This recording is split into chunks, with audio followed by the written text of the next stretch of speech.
announcing that he's about to take Georgia. Well, Senator Marsha Blackburn is from neighboring Tennessee. She shares a border with Georgia. Good morning, Senator. Welcome. Good to have you on. Good morning. It's good to be with you. And I tell you, I'm ready to get down there to Georgia and help people fight back against Chuck Schumer and this leftist agenda. These two Senate candidates in Georgia are the two most radical Senate candidates we have ever had.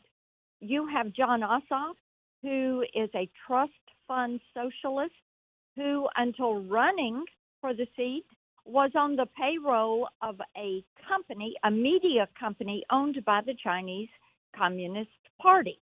And then you have Raphael Warnock, who is a mentee of Jeremiah Wright, who said that he was hopeful that God would not bless America, but that God would damn America. These are radicals. Warnock has cozied up to Fidel Castro, has escorted him around this country. And I will tell you, Hugh, I do not think the people of Georgia are going to vote for this. I think the good people of Georgia are going to say we need checks and balances. We want people that believe in freedom, free enterprise. We want people who are going to allow us to continue to live our version of the American dream. Now, Senator Blackburn, I have played a lot of Ossoff and Warnock, and I will continue to. You know David Perdue and Kelly Leffler, two members of the Senate who are running against, respectively, Ossoff and Warnock. You know them because you've worked with David for 2 years and with Kelly for one. What do you make of Senators Perdue and Leffler? David Perdue has been one of those that repeatedly looks at the federal budget and says, hey, guys, I'm telling you, we need to get a handle on this, that, or the other. He has done a fantastic job in leading our budget working group. Kelly Leffler came to the Senate and honestly hit the ground running. She is a solid conservative. She has worked with me on issues of life, on issues of holding China to account, and I have been so pleased to have her as a member of the Senate. Now, the Secretary of State down there accused your chairman of urging him to do an illegal act. I don't believe that, by the way. I've known Lindsey Graham for 20 years. I don't believe he would ever tell anyone to throw away a vote. I do believe a rookie Secretary of State who's not a lawyer, may not understand what the senator and the chairman is up to. But what did you make of that report, Senator Blackburn? What we want to do is be sure that every legal vote is counted and that every illegal vote is cast out.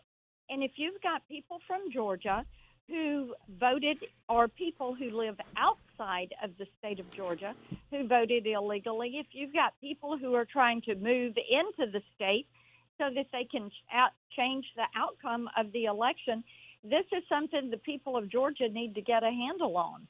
And I will say this, when you look at the election results writ large, that it comes down to some of this voter fraud.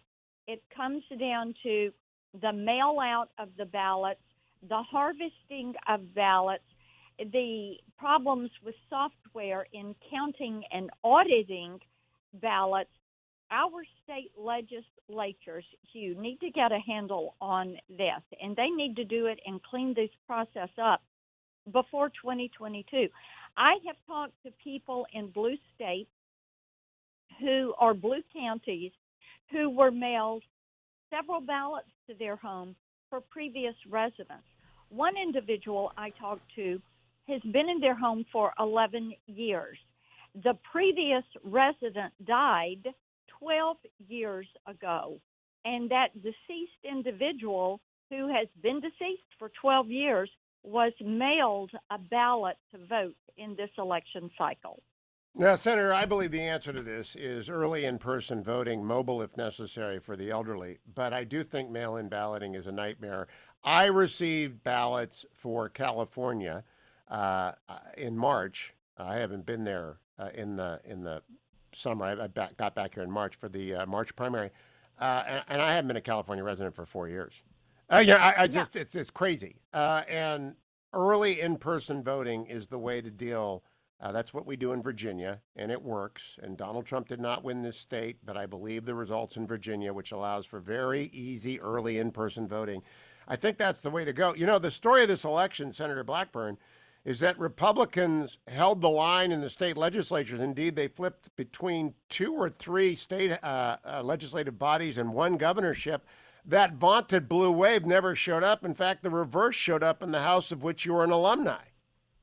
Well, you're precisely correct in that. They never got their blue wave, and Nancy Pelosi is going to have the smallest majority ever. And as people rotate out to go to the administration, and I have to tell you, Hugh, it's really comical listening to people who say their Democrat House members are saying, look, I'm not sticking around. If I get a chance to go to the administration, I want to go to the administration. And you could end up seeing a midterm flip of the House because of this.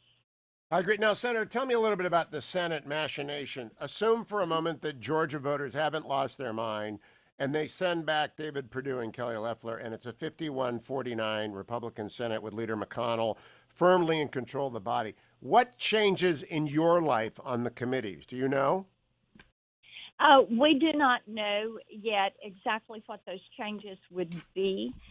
For me personally, we feel like we're going to stay pretty much right where we are.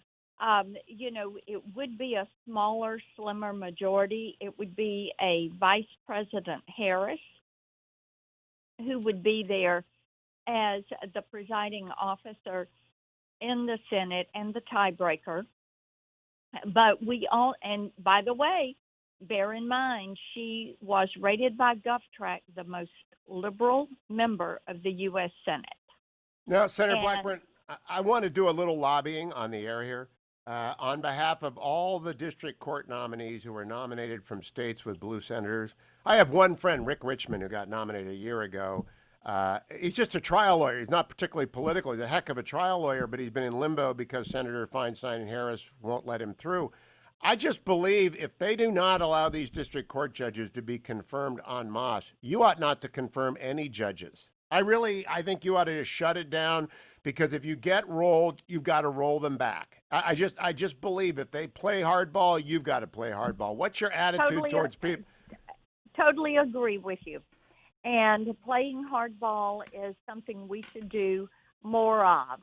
And for those of us that do play hardball, I think that the moderates should stop calling us out on it. Well, let me talk about what they did to the Trump administration. They crippled it by slow walking nominee after nominee.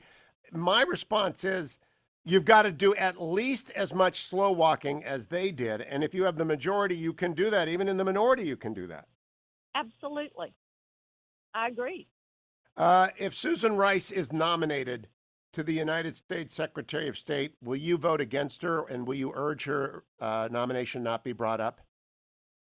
It is hard for me to imagine that they would nominate Susan Rice after what she did with Benghazi and the outrage that people would express with that. I cannot even imagine that they would try to push her forward through the U.S. Senate. Would you support Chris Coons if he was nominated?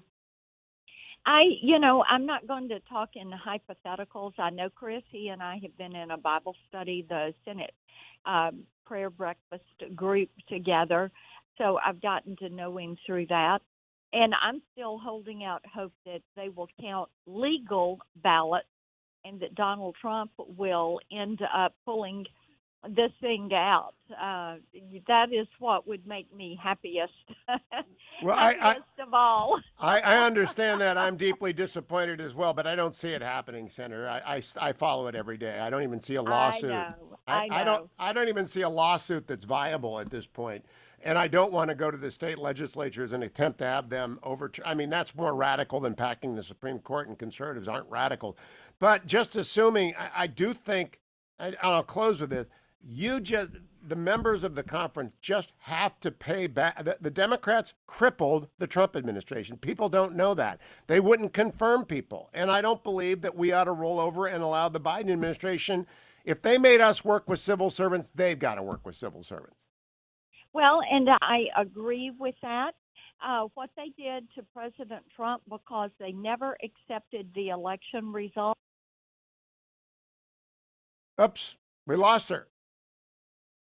I think people years from now are going to look at this and they're going to say, you know, what they did to Donald Trump as president is something that should never happen to anyone who's been elected by the American people to serve. Senator Blackburn, thank you. I appreciate Thank your you. coming on. Good luck in Georgia. I mean, down there on that Tennessee border, I know you know those towns and cities right across the border. I know you'll be working there. Thank you.